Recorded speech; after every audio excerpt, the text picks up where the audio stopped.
Priyanka Sharma, Republic Bharat के Kutchina studio में आप सभी का बहुत स्वागत है। दोपहर के 1 बज चुके हैं और वक्त हो चला है सबसे बड़ी बहस का।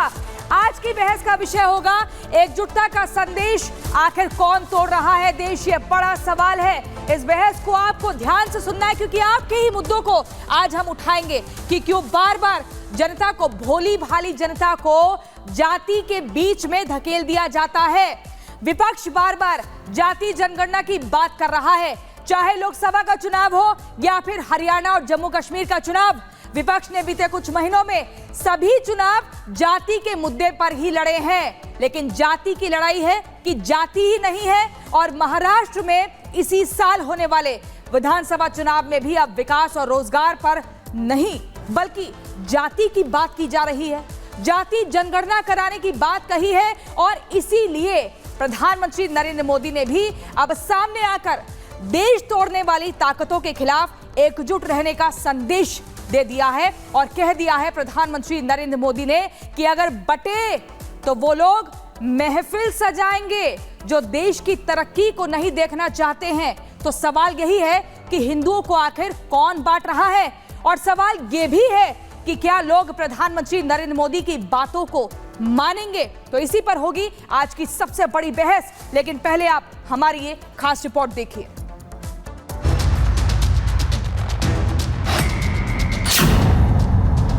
अगर हम बटेंगे तो बांटने वाले महफिल सजाएंगे। हमें कांग्रेस और महाअघाड़ी वालों के मंसूबों को कामयाब नहीं होने देना है। ये मोदी नीति के सिर्फ शब्द नहीं बल्कि वो मंत्र है जो विपक्ष की सियासत को साधेगा और देश को एकता के सूत्र में पिरोने का दम रखते हैं। फिलहाल प्रधानमंत्री नरेंद्र मोदी के इस बयान की व्याख्या हर कोई अपने अपने मुताबिक निकाल रहा है, लेकिन प्रधानमंत्री नरेंद्र मोदी का ये बयान उन लोगों के लिए है जो देश को जातियों के, क्षेत्र के, रंग के और लिंग के भेद के आधार पर बांटने पर तुले हैं। हमें अतीत से सबक लेना है। हमें हमारी एकता को ही देश की ढाल बनाना है। हमें याद रखना है, अगर हम बटेंगे तो बांटने वाले महफिल सजाएंगे। हमें कांग्रेस और महाअघाड़ी वालों के मंसूबों को कामयाब नहीं होने देना है। महाराष्ट्र के पुणे में एक जनसभा के दौरान प्रधानमंत्री नरेंद्र मोदी ने ये बात कही और जाति में बंटने के खतरनाक परिणाम से देशवासियों को चेताया। लेकिन राजनीति के जानकार प्रधानमंत्री नरेंद्र मोदी के इस बयान को जाति वर्सेस हिंदुत्व की राजनीति के तराजू से तौल रहे हैं। तो वहीं आरएसएस प्रमुख मोहन भागवत भी अब हिंदुओं से एकजुट होकर रहने की अपील कर रहे हैं। मोहन भागवत ने कहा है कि हिंदू समाज को भाषा और जाति के मतभेद भुलाकर अपनी सुरक्षा के लिए एकजुट होना होगा। तो ऐसे में बड़ा सवाल है कि आखिर देश को कौन तोड़ रहा है। अगर हिंदू बटे तो महफिल सजाने वाले कौन होंगे? कौन लोग हैं जो नहीं चाहते कि देश तरक्की करे? ये तमाम सवाल हैं जिस पर देश की सियासत इन दिनों गरमाई हुई है। Bureau report, Republic Bharat.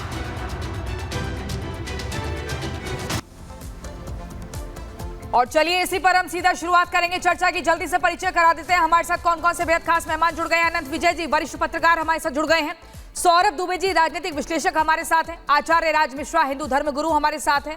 हमारे साथ अजय वर्मा, कांग्रेस के नेता जुड़ेंगे और हाजी नाजिम, इस्लामिक स्कॉलर हमारे साथ जुड़ गए हैं। सबसे पहले हाजी नाजिम जी, मैं आप ही के पास आऊंगी और पहला सवाल ये, लगातार ये आरोप लग रहे हैं प्रधानमंत्री नरेंद्र मोदी की तरफ से विपक्ष के ऊपर, कांग्रेस के ऊपर, कि लगातार बांटो और राज करो की जो रणनीति है, जो एजेंडा है, इसको लेकर क्यों लगातार काम किया जा रहा है? क्यों लोगों को बांटने का काम किया जा रहा है?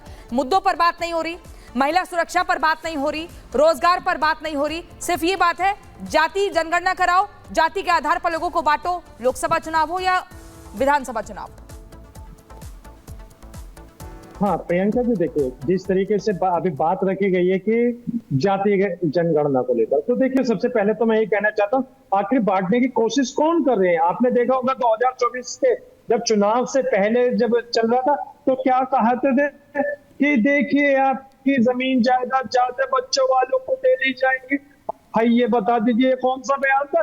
और उसी के साथ साथ जब मैं एक चीज और बता दूं, ये कहते थे कि 2 करोड़ प्रतिवर्ष नौकरियां देने का वादा करते थे, लेकिन 2 करोड़ प्रतिवर्ष नौकरियां तो इन्होंने दी नहीं। इनके लगभग 10 साल पूरे होने के बाद 11वां साल लग गया है, तो अभी तक इन्होंने 2 करोड़ नौकरियां नहीं दी है। और इन्होंने कहा था कि अब भारत को स्मार्ट सिटी देंगे, अभी तक स्मार्ट सिटी नहीं मिल पाई है। और बात जब हम इनसे स्मार्ट सिटी की करते हैं, तो ये कहते हैं कि हमने 80 करोड़ लोगों को भारत के अंदर राशन दिया है, यानी रोजगार की जगह आप राशन की बात करते हैं। आपने 80 करोड़ भारत की जनता को आपने भिखारी बनाने की कगार पे ला दिया। कोरोना काल के अंदर जो कंपनियां बंद हुई थी, अगर आप ये मानते हैं ना कि वो मुद्दों की बात करते हैं, आप मुद्दों पर सवाल उठाइए ना, फिर आप बताइए, उनका रिपोर्ट कार्ड लेकर पहुंचिए कि आपने ये वादे किए थे, ये पूरे नहीं किए।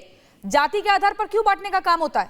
अनंत विजय जी, मैं आपके पास आना चाहूंगी और ये समझना चाहूंगी, प्रधानमंत्री नरेंद्र मोदी ने जो महाराष्ट्र में एक जनसभा को संबोधित करते हुए कहा है कि अगर बटेंगे तो महफिल सजाई जाएगी, क्या ये एक कड़वी सच्चाई है जिसको समाज के लोगों को बताना जरूरी है, उन्हें जागरूक करना जरूरी है ताकि वो अपनी एकता को, अपनी ताकत को पहचाने?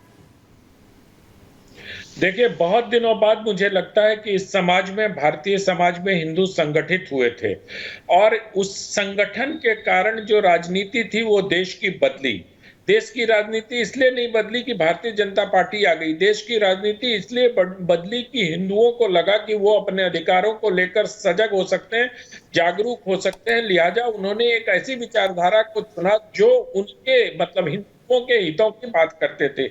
ये फॉर्मूला चला और चुनाव में भी चला, सियासत में भी चला। अब लोगों को ये लगता है, जो विपक्षी दल है उनको ये लगता है कि हिंदुओं की काट के लिए जाति जनगणना के आधार पर हिंदुओं को बांटने का एक दांव चला जाए। मुझे लगता है कि ये बिल्कुल उचित नहीं है, क्योंकि आप देखो क्या हम अभी हमारे एक फाजिल दोस्त यही बात कर रहे थे, मुद्दों की बात बहुत जरूरी है इस देश में। रोजगार की बात होनी चाहिए, सड़कों की बात होनी चाहिए, हर घर में जल की बात होनी चाहिए, वो सब ठीक है। लेकिन इसके साथ क्या हम कभी बात करते हैं कि हमने अंसारी को ये दे दिया, हमने मिर्जा को ये दे दिया, हमने सैयद को ये दे दिया, या इन लोगों ने ये काम किया? दरअसल हुआ क्या, स्वाधीनता के बाद से ही एक ऐसा माहौल इस देश में बनाया गया कि आप हिंदुओं को एक ब्लॉक के रूप में नहीं देखते, जबकि मुसलमानों को एक ब्लॉक के रूप में देखते हैं।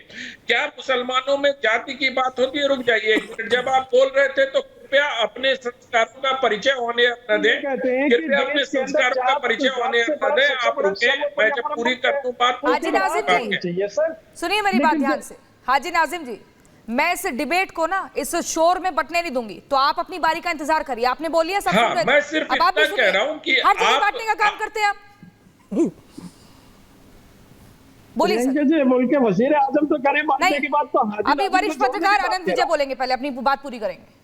मुल्क के वजीर आजम को आपको जो कहना है वो कहें, लेकिन मुझे एक व्यक्ति को उसके बोलने के अधिकार से वंचित न करें। मुझे मालूम है कि आप बड़े शक्तिशाली हैं, आपके पास वोट बैंक है, आप जो कहेंगे सरकारें उस ओर चली जाएंगी, लेकिन मुझे मेरी आवाज तो न दबाइए।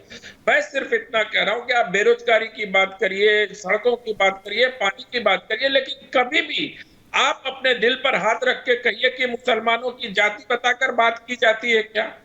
आप हिंदुओं में कहते हैं कुर्मी वोट इतना है, कभी ये कहते हैं क्या सैयद वोट इस इलाके में इतना है?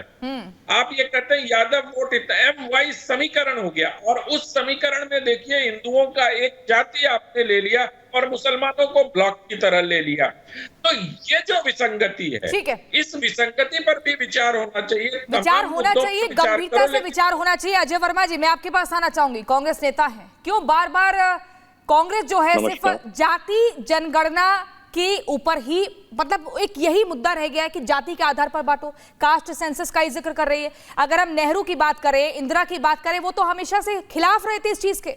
फिर ये राहुल गांधी को 2021 के बाद क्या हो गया है? देखिए, अभी मेरे एक पत्रकार दोस्त, वरिष्ठ पत्रकार कह रहे थे कि फ्रीडम ऑफ स्पीच होना चाहिए, मेरी स्पीच ना रोकी जा रहा। हर लोगों को स्वतंत्रता का अधिकार है, अपनी भूमिका मत बनाइए, बात आप रखें। बोलिए सीधा। मैडम आप सुन, नहीं आप भूमिका नहीं, आप ये ऑब्जेक्टिव क्वेश्चन नहीं है, प्लीज इस पर क्वेश्चन मार्क मत करा करें आप।